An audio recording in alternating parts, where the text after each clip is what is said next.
I'm up here now to introduce Ronnie Cummins, finally, after all these other wonderful things that happened. But I wanted to say something.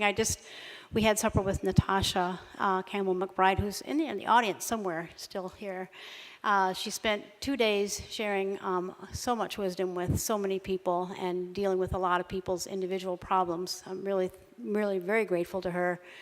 And one of the things that she talked to us about tonight at supper was the desire to get particularly high school kids who are suffering with diet-related issues onto farms, and maybe in small groups so that they wouldn't feel isolated, but living on farms and being paid well to be fed the GAPS diet, learn how to cook it themselves, and do a lot of farm work at the same time. So she's going to be sending me a little proposal, but I'll be sending that out to you all. There are a lot of GAPS practitioners around in the Northeast, and this is a hope for her, of hers, to really make that link where people can actually learn how to raise that food, learn those great skills, be isolated so they can't run down to the 7-Eleven or the store to get their junk food, and really change some of their life practices. And I just wanted to say, too, that our attempt when we put together our theme for this conference was to really make that link between the issue of human biology and soil biology. And Natasha, I would say she's passing the baton over tonight to Ronnie, who's going to talk about soil and activism from the human side. So I wanted to say a little something about Ronnie. We had a quick interview this morning, and I asked him how it was he got involved in activist issues. And he said probably the first thing that really was an important factor for him was when his grandparents took him to Baton Rouge, to the Capitol building, I guess, and showed him the holes in the wall where Huey Long was gunned down. And this was when Ronnie was 9 years old, and his grandfather said, he was one of the few people who actually worked for the poor farmer, black and white, and that was why he got gunned down. His grandmother pointed out that he had some mafia connections too, but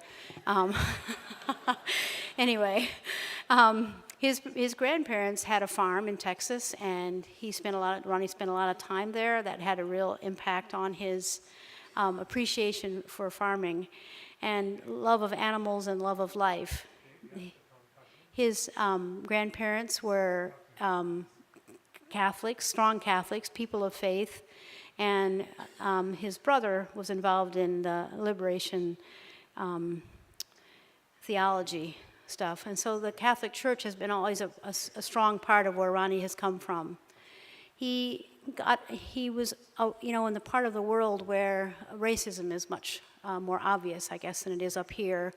Lived in a town where there were railroad tracks, and any black that was found on the white side of the tracks after dark was beaten. And, so serious racism, in his face as growing up. He was also a junior in high school when JFK was assassinated, and really, started to really get a sense of all the ills in this country that need to be dealt with. Also, students being murdered for being involved in demonstrating against civil rights issues. He became a draft resistor, got involved in the SDS. Ronnie, I think he started the Pure Food campaign and was involved in that from 92 to 98.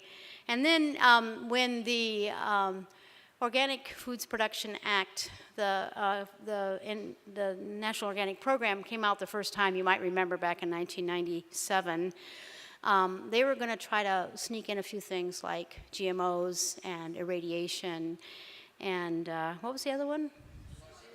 Sewage sludge, right, all into organic standards. And at that moment, NOFA actually got really involved in this. I remember we did a big issue of the Natural Farmer, and it was a huge campaign, but OCA was birthed at that time. And Ronnie's been involved as the executive director of that since this time.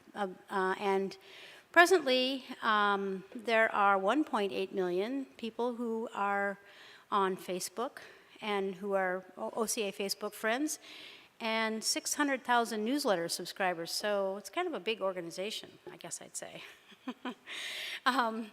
We have appreciated some of the things that OCA has done kind of in the background, and one of the more important ones was helping that Vermont non-GMO bill get passed last year. They were heavily involved in that process. And secondarily, OCA has been putting in a lot of volunteer time helping us get the natural farmer in a place where we can actually get it up online. So we'll be able to have an online version and a paper version going into the future. So those are a couple of things that Ronnie and OCA have been doing on the side for us. So we went to the 2014 Biodiversity for a Livable Planet a conference last November.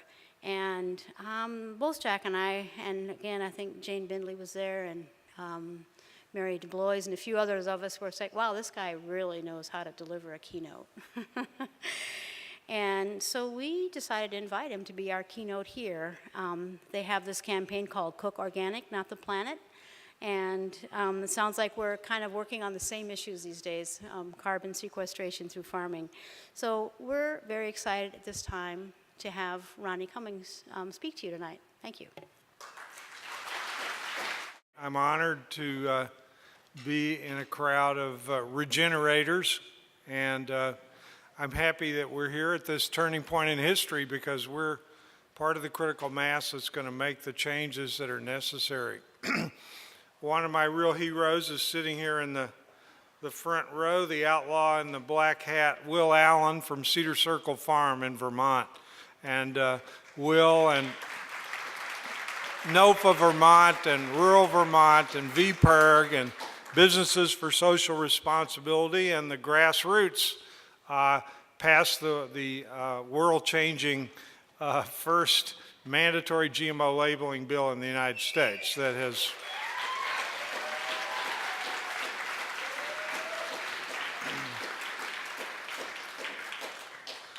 So I'm assuming that a lot of you have read or are familiar with the white paper that Jack Kittredge and NOFA of Massachusetts put out. So I won't have to deal with a lot of the basics of this notion of regeneration. I wanted to start out just paying a little homage to our #1 regenerator now, this guy Pope Francis, who's got some very interesting things to say. You know, where profits alone count, there can be no thinking about the rhythms of nature. And he's basically saying that we can't have a win-win situation with the current crisis, the current degenerative society that threatens to take us over the cliff. There's no way you're going to make money off this. There's no way you're going to solve this problem with halfway measures. We're going to either regenerate or we're going to degenerate. And we are hurtling down the tracks, as you know. That next slide is just basically referring to a paper that came out a couple of weeks ago where James Hansen and other climatologists across the world informed us that, by the way, we can't let the temperature rise go to 2 degrees Celsius or it's going to be an utter disaster. We've got to keep it down to 1.5 at least, and this whole figure of talking about 350 parts per million is a safe level, well, it's more like 280, okay? So the bad news is let's assume that this strategy being projected by environmental and climate activists across the world works. Let's assume that we zero out greenhouse gas emissions by 2050, right? All right, well, that's pretty optimistic looking around, but let's assume it's true. All right, the problem is 2050 is 35 years from now.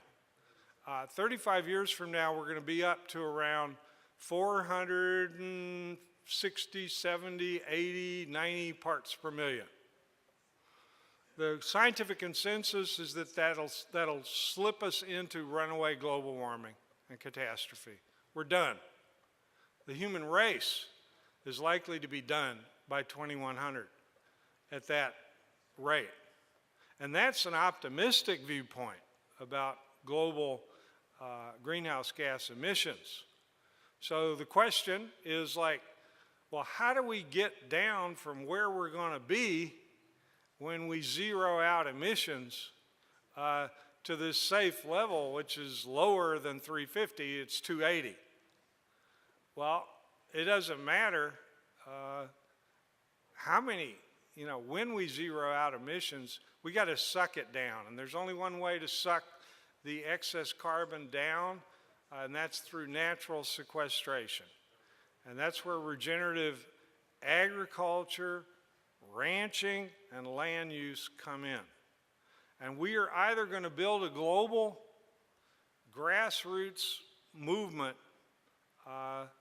capable, of this launching and carrying out this regenerative revolution, or we're going to perish, And we can't say it's up to our children, our grandkids. It's not.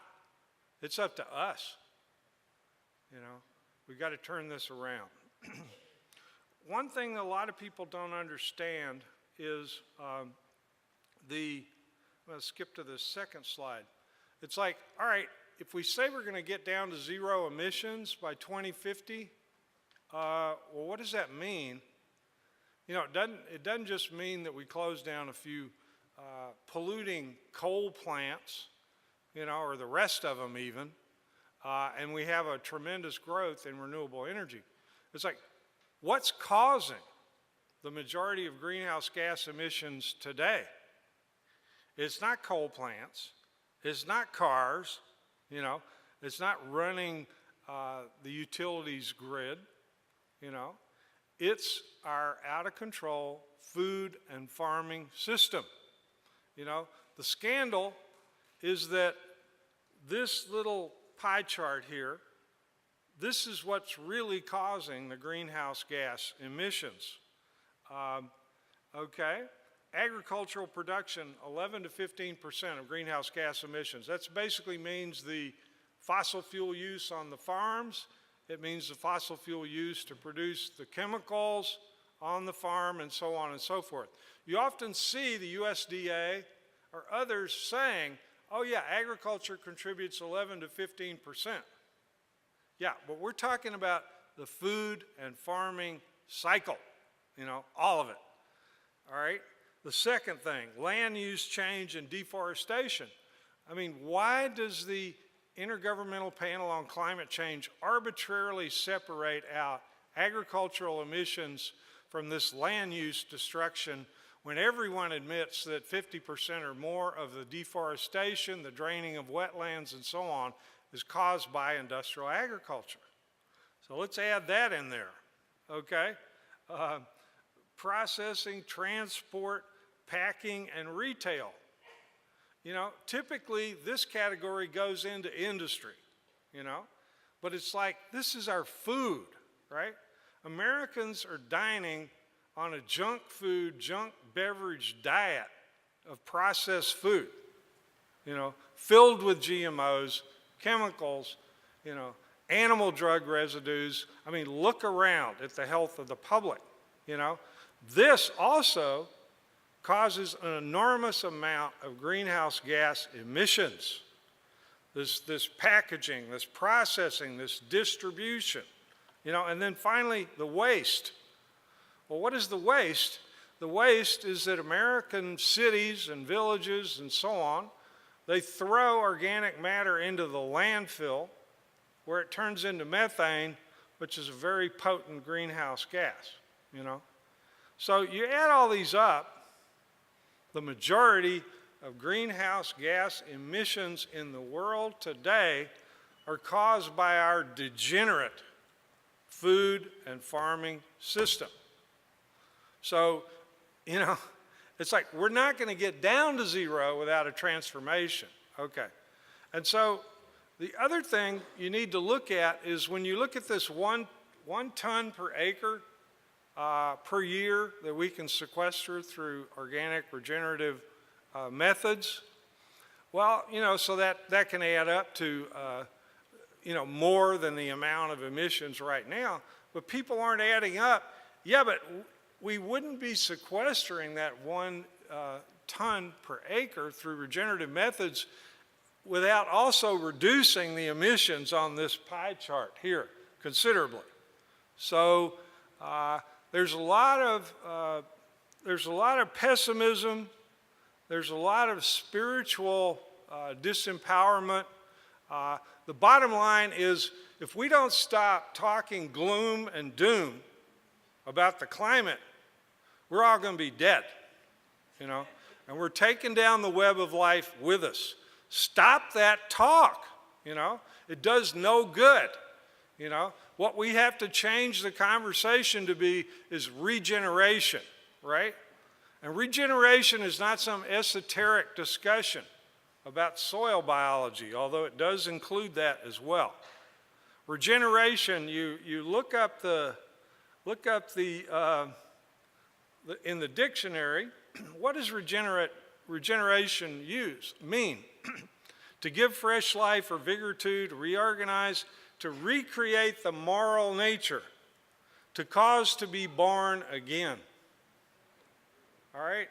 We need to talk about regeneration, in these terms, if we're going to restore people's faith in our ability to survive, and thrive, And that's what I love about the Pope starting to use the terminology of regeneration.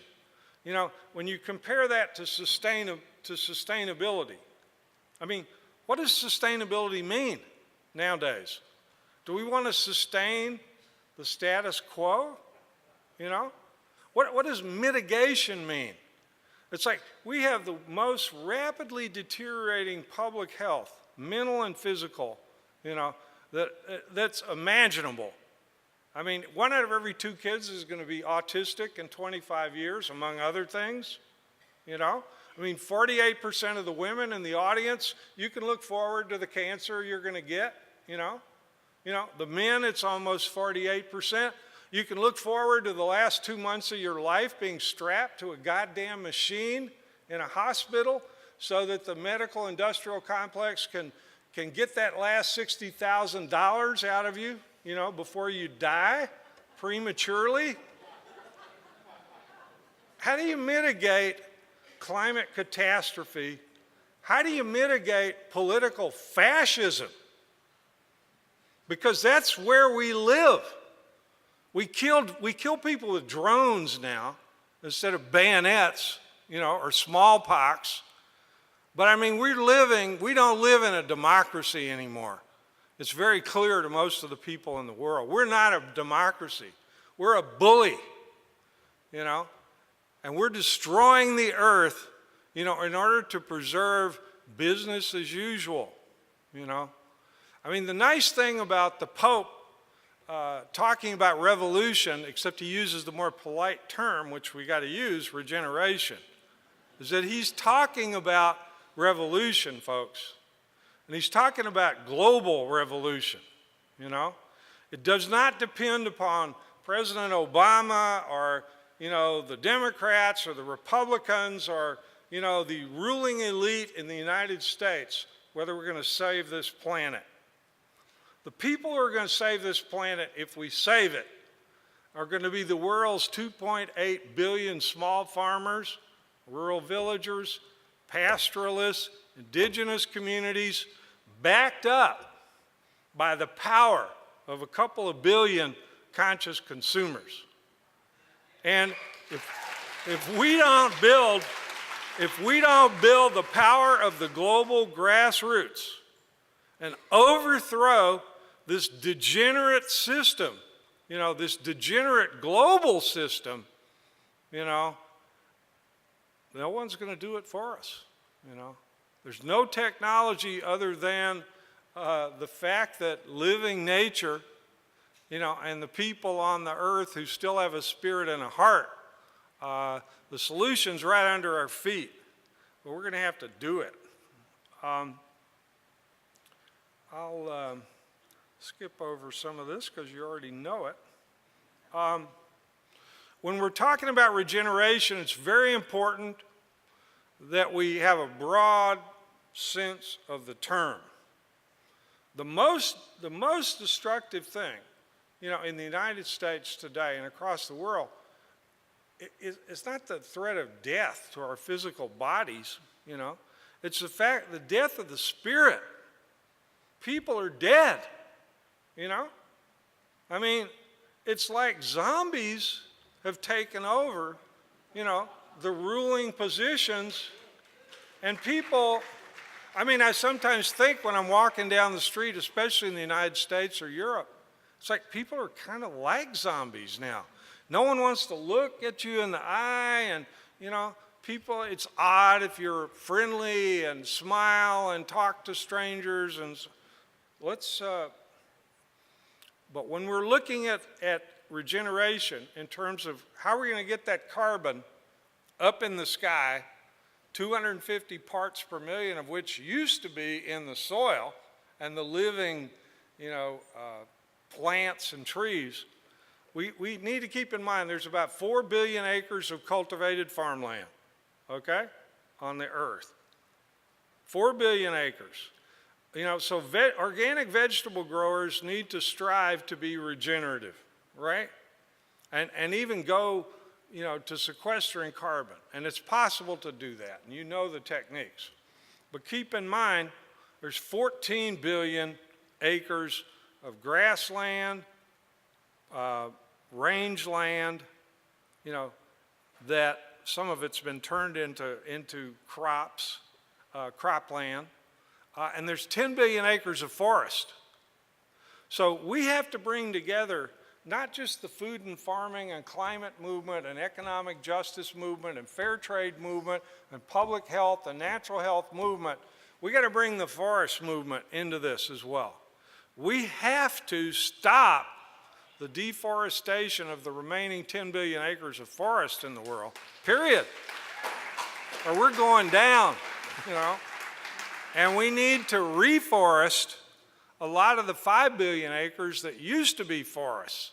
And if it happens to be an organic farm, of course we can use agroforestry techniques. But we're going to have to plant billions and billions of trees and nurture them. And these have to be, specific, appropriate species as well. But let's get it in proportion. The most important thing is to get animals out of these factory farms and back onto the land.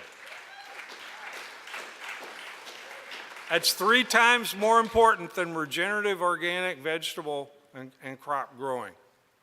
And so, we got a movement, for example, in the US where the grass-fed beef movement and the grass-fed dairy movement, and the regenerative poultry movement is over here, and the organic movement is over here, right? And we've got to create this synergy. And then the forest activists, they're over here, The economic justice people are over here. The climate movement's over here, Regeneration requires this great synergy to start happening.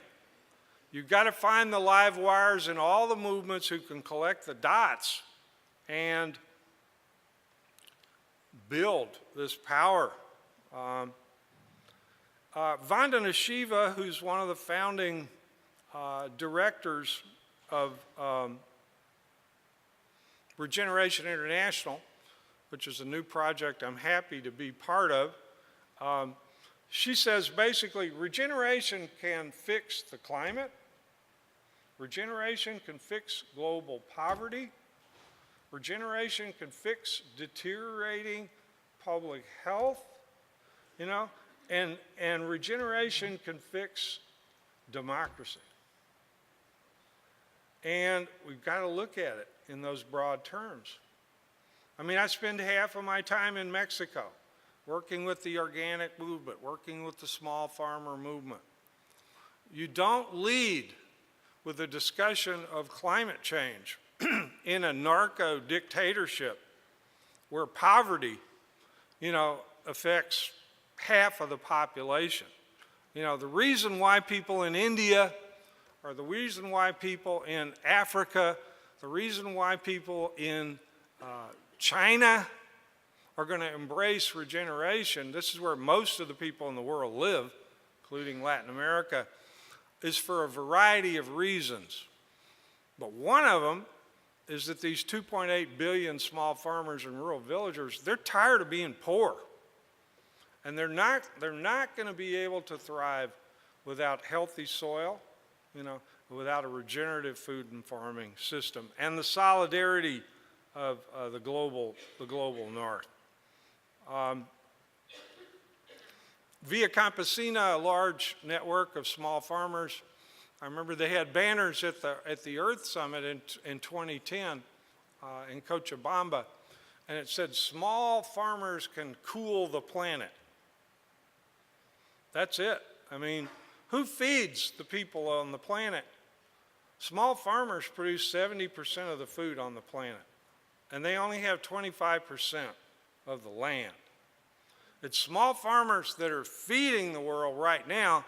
It's small farmers that are going to regenerate the soil and the forest, if it's going to be regenerated. But the global south cannot do this without the global north, especially North America and Europe, consumers and people acting in solidarity. Okay, how do we build the biggest climate regeneration movement ever? Well, first of all, let's change this message.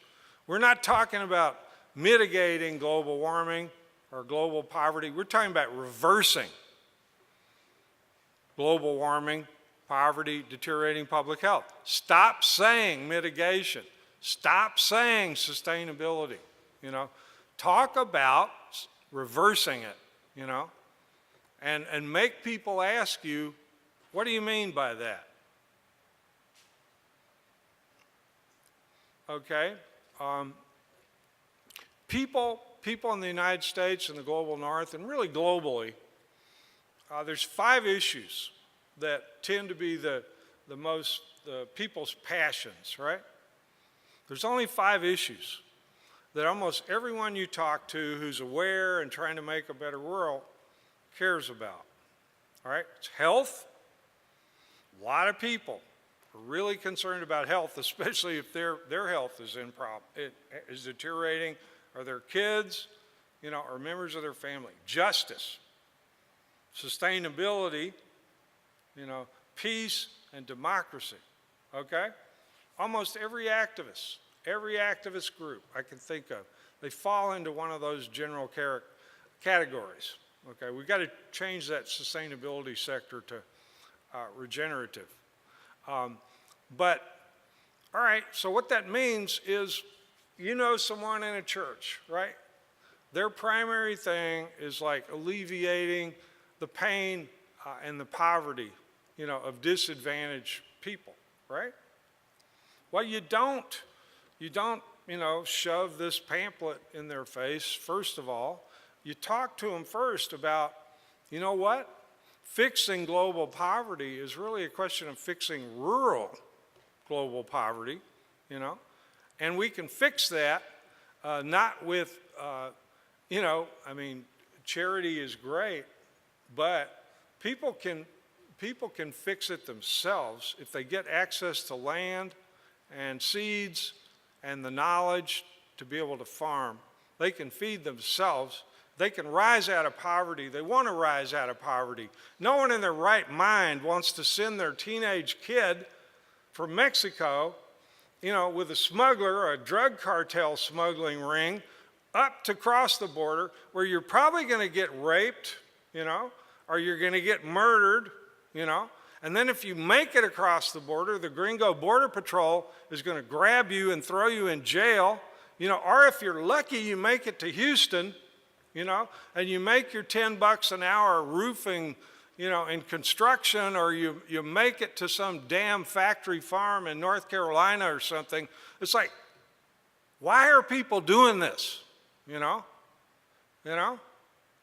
doing this because they can't make a living back where they came from, And the only way they're going to be able to make a living back where they came from is this regeneration movement going global, As Via Campesina says, globalize hope, globalize the struggle.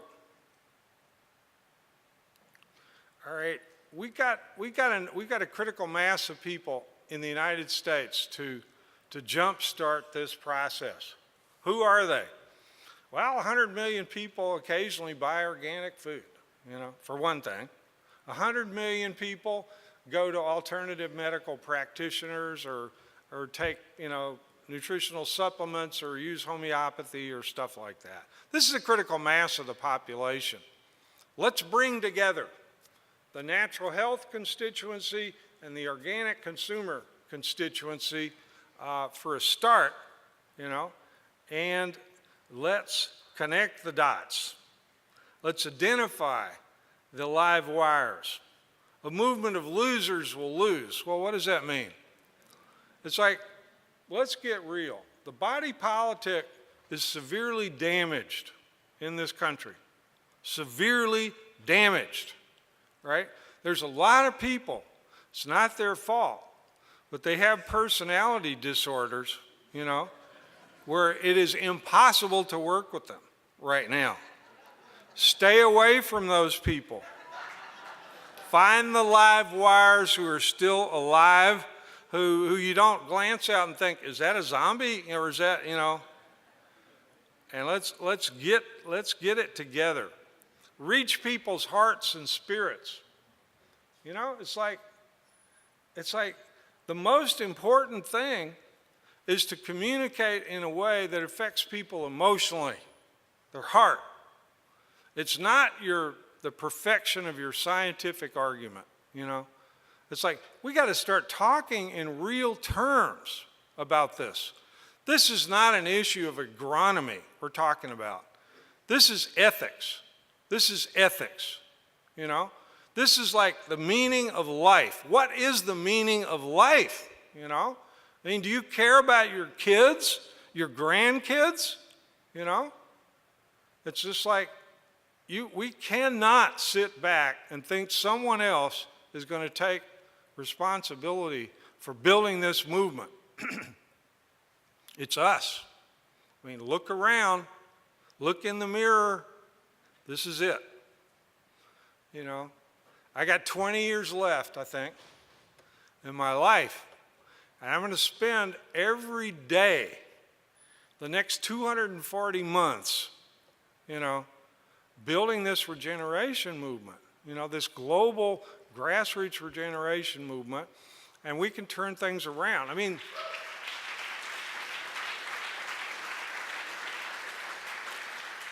scientists are saying if we regenerate our farming practices, if we utilize things like remineralization of the soil and biochar, as well as regenerative techniques, we can sequester the entire amount that we're emitting right now. And if we pay attention to the forests and everything else, this is one thing we need to keep in mind is organic standards, which have been very important, were designed and developed at a time when we didn't understand the climate crisis, and we didn't understand soil science, and we didn't understand natural health. It wasn't our fault. We did our best, but organic standards are not regenerative in a lot of ways. I mean, the continuum is we go from the chemical intensive, GMO, factory farm, industrial style farming, ranching, food, land use. All right, the next stage is organic, right? And that's a definite step forward, getting rid of GMOs, getting rid of the toxic chemicals, getting rid of the factory farms to get to organic But regenerative is the next step, you know? And we can't wait for our kids. It's us. We got to move to that next stage of organic, which is regeneration, you know? And the biggest obstacle standing in our way, it's not GMOs. It's not, even though that's what I've spent a lot of my life fighting the last 20 years. It's factory farms, you know? It's the fact that Americans, you know, go into a grocery store or go into a restaurant and they forget their ethics. They forget their consciousness. They order meat and animal products which are degenerative, you know? And it's not a question of whether you eat meat and animal products or not. It's a question of don't ever eat a piece of meat or an animal product ever again in your life that comes from a factory farm.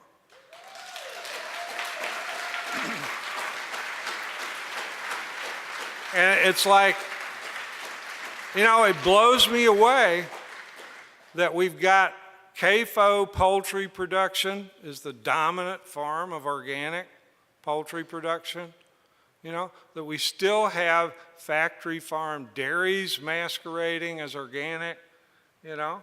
It's like organic is great, especially the vegetable production, you know, but it's like we got a ways to go. We got a big movement out there, the raw milk movement, the grass-fed movement, you know, the natural health movement, the people who are questioning the just over-vaccination of our kids, you know. It's like, let's open our eyes, let's look at the evidence, let's build a movement that is really regenerative, you know. We have to.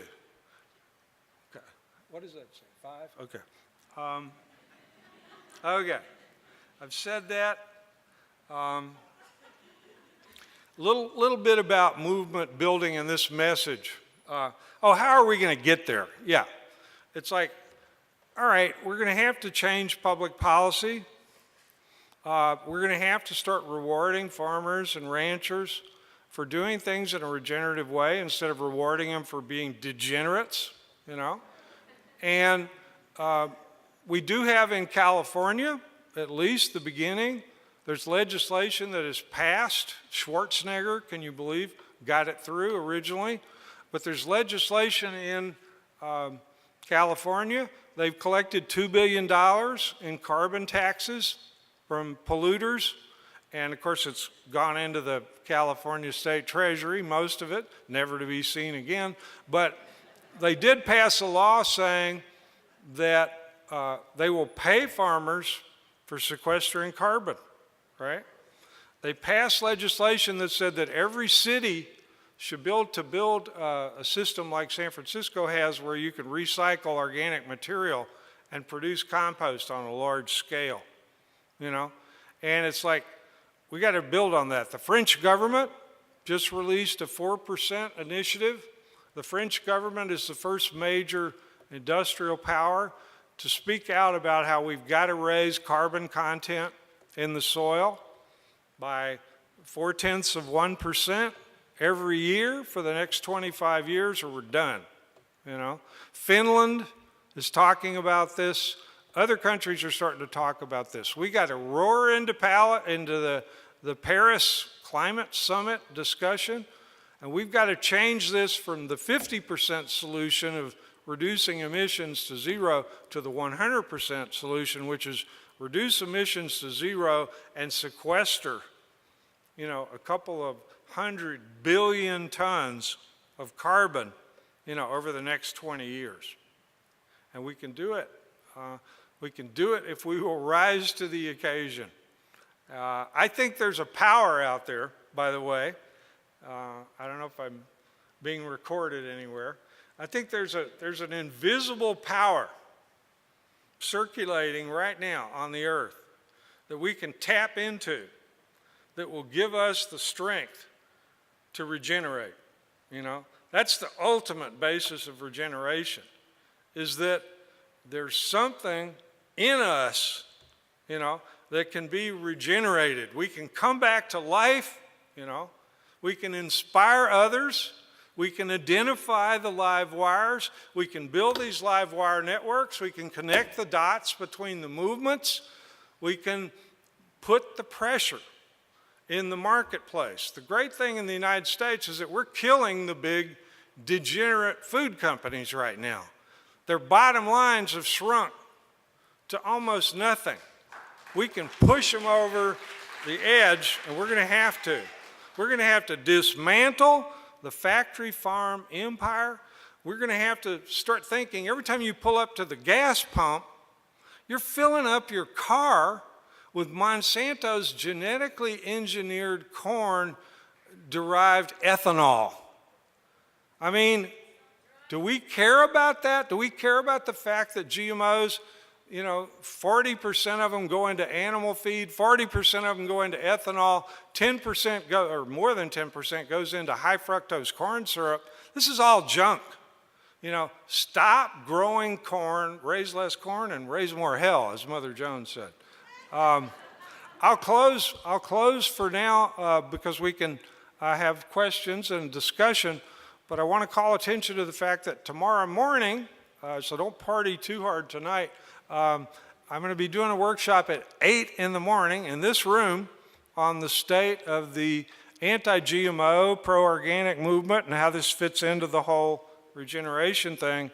And then at 10 o'clock, we'll get down to the nitty-gritty of how do we build this local to national to international regeneration movement and start it, now, or you've already started it, but how do we push it to the next stage? So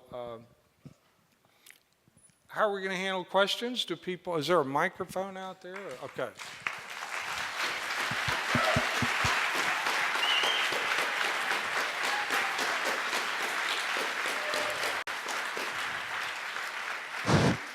So this time we did save time for questions. So people raise their hand, I'll run the mic to you and we can ask the questions. Thank you. Hey, Ronnie, thank you. Great talk. Quick question. I was talking with someone earlier this weekend and we were talking about this stuff and they said that they just felt that they themselves, what they did didn't matter. That they're just one person, what they do doesn't matter. I disagreed with them, but I'm wondering what your point, how you feel about that, and if you would disagree with that, why? I didn't totally understand the question. Catherine, can you repeat? I'm sorry. Well, we were talking about how, we got to change things. Yeah. And this person said, like they ride a bicycle instead of driving, but it really doesn't matter. And they felt like what they did and what they're going to do, it doesn't matter. They're just one person, and really what we do as individuals doesn't matter. That was their position. Yeah. And I personally didn't agree with that, and we left to agreeing to disagree. And Okay. I'm just wondering what your position on that is and why. Yeah. I mean, every single person needs to engage themselves in the immediate task at hand, which is we need to change the conversation about climate, and we need to change the conversation about poverty and justice and the other deteriorating public health. It's like we have to connect the dots, because what's going to happen is, and you can already start to see it happen, is that when people start talking about this concept of regeneration, it's going to change everything. I mean, Naomi Klein's book, unfortunately, doesn't talk about regeneration, so it doesn't really change everything. What we're talking about does change everything. She mentions it in passing. I know that, but I'm talking about, we've been battling it out with the climate leaders to talk about food and farming and regeneration, and we're going to win the battle, but we haven't won it yet, my conversations with her, she doesn't understand this yet, It's not malicious, but most people don't understand this. So all I'm saying is that you convincing the people around you You know, you going to the website of organicconsumers.org and reading about regeneration, becoming a good conversant with this, reading Jack's position paper and the other good stuff out there. See, eventually, and it might be in the next year or two, we're going to change the conversation. And it's going to go from gloom and doom to solutions. And once it does, this is going to be, because this is the biggest issue in the history of the world. We're telling journalists this is the biggest story in the history of the world. You know, but we have to change the conversation first, you know. And whether you're in church or whether you're in your CSA or your school or whatever, it's going to take millions of us talking about regeneration to tens of millions and hundreds of millions of other people. Because once this bandwagon gets going, it's going to go global. And nothing can stop it. Because we're talking about all the issues that are important to all the people.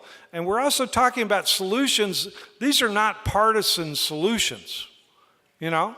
It's like, if you're talking to a Republican, maybe you want to talk about soil conservation, you know? If you're talking to a Christian, you might want to talk about preserving and respecting God's creation, you know? If you're talking to a hippie, you know, leftover, like me, you know, Mother Earth, the Great Spirit, whatever. But everything you talk about leads to regeneration, and everything that's wrong, let's start, you know, let's stop calling it, like Naomi calls it, capitalism. Yeah, right? We got to get rid of capitalism if we're going to solve the climate problem. I don't think that resonates with most people in the world. But if you talk about we need to get rid of degenerate politicians and corporations, you know, and value systems, yeah, I mean, everyone agrees with that. We are talking about revolution. We are talking about changing capitalism beyond the point where it's not even recognizable, you know. But we can't use those old terms if we want to build the broad majority of the global grassroots, you know. And in this country, we got a lot of confused people. A lot of the Republicans in the Organic Consumers Association, which is a third of our membership, hate liberals. That's their primary passion. They hate Al Gore. They hate people who talk about climate change, and they get pissed off when OCA talks about it. But over time, we've kind of worn them down because we're connecting the dots to things that they do, you know, care about. So that's a long answer to that, but every one of us is going to become a leader, or we're not going to build this thing.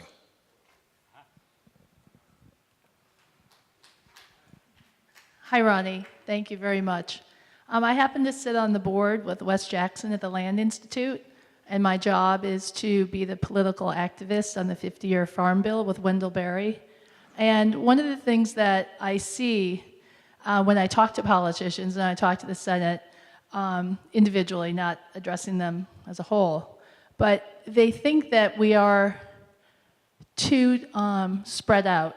And so I really applaud you for saying that we have to all get together, but we have to take the egos out of this so that we can all move forward together. And I'm wondering, is someone going to write some type of manifesto and you'll bring us all in, or how will we move forward from here so that we actually can, in the next 18 months, put together a plan?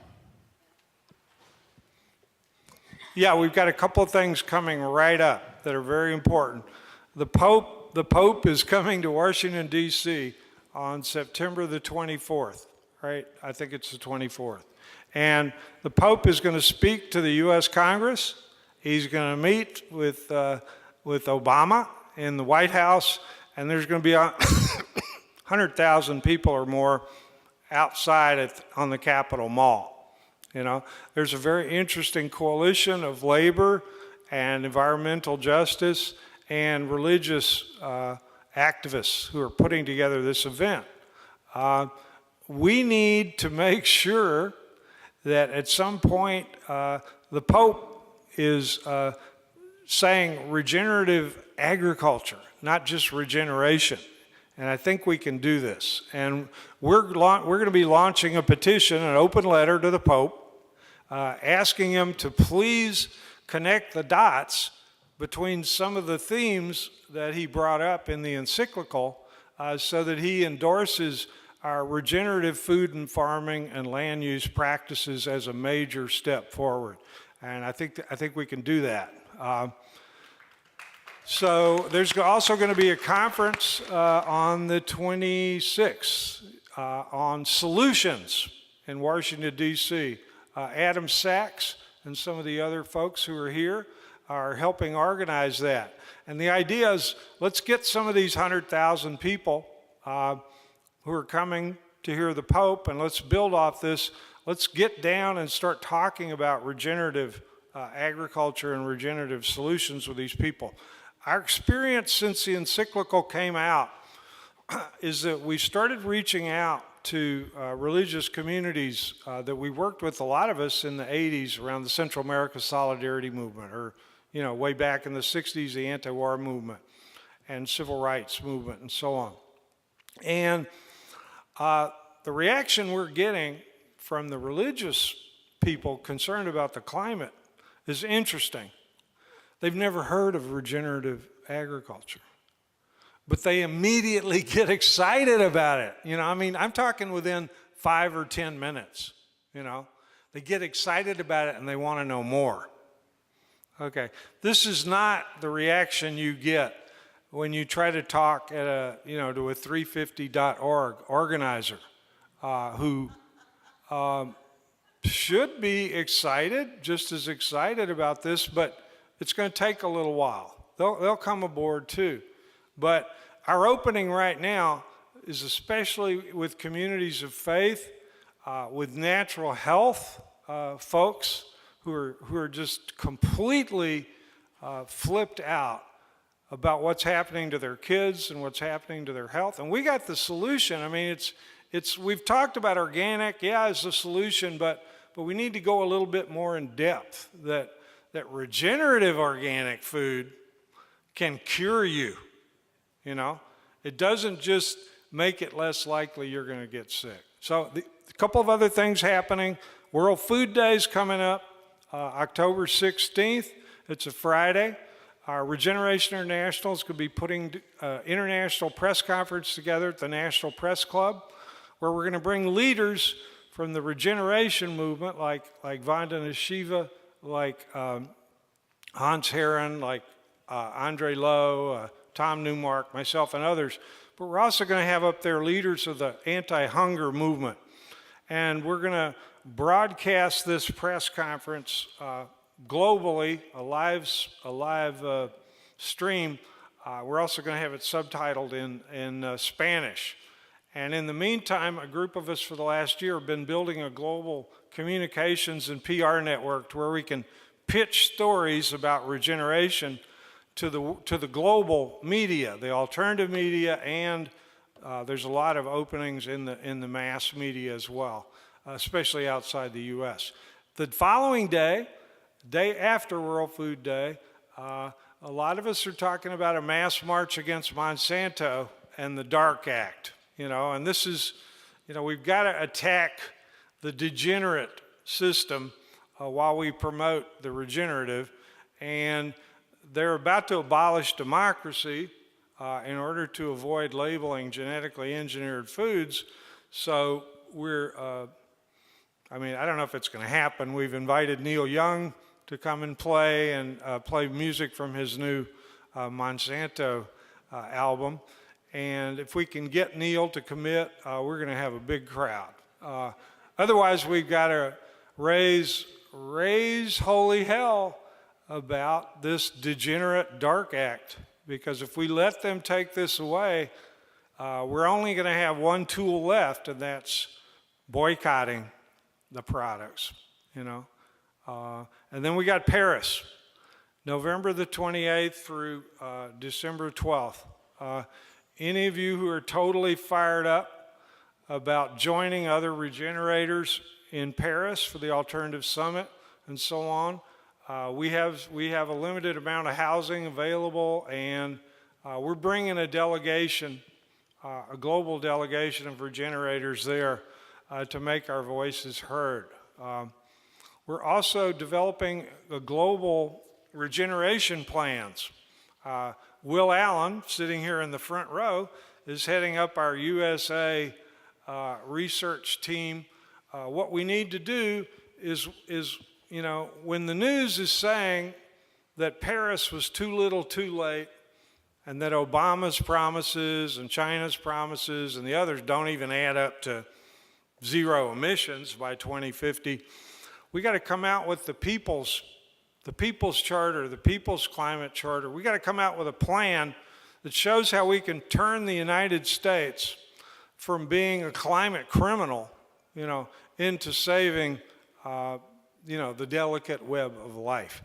And there's a way we can do this, and there's mechanisms in public policy and marketplace and so on. We would like to have any of you who are serious researchers who are interested in developing that plan to get in contact with us, because we think if we get people all over the world drawing up their regeneration plans, it's going to make a real difference. Because the governments, our slogan coming out of Paris is going to be, if the governments won't stop climate change, the people will. You know, that's... So those are a few of the things happening in the short term. Thank you, Ronnie, very much. Thanks for charging us up, and let's give him a great big hand, and also be charged up ourselves for what he does. Thank you very, very much.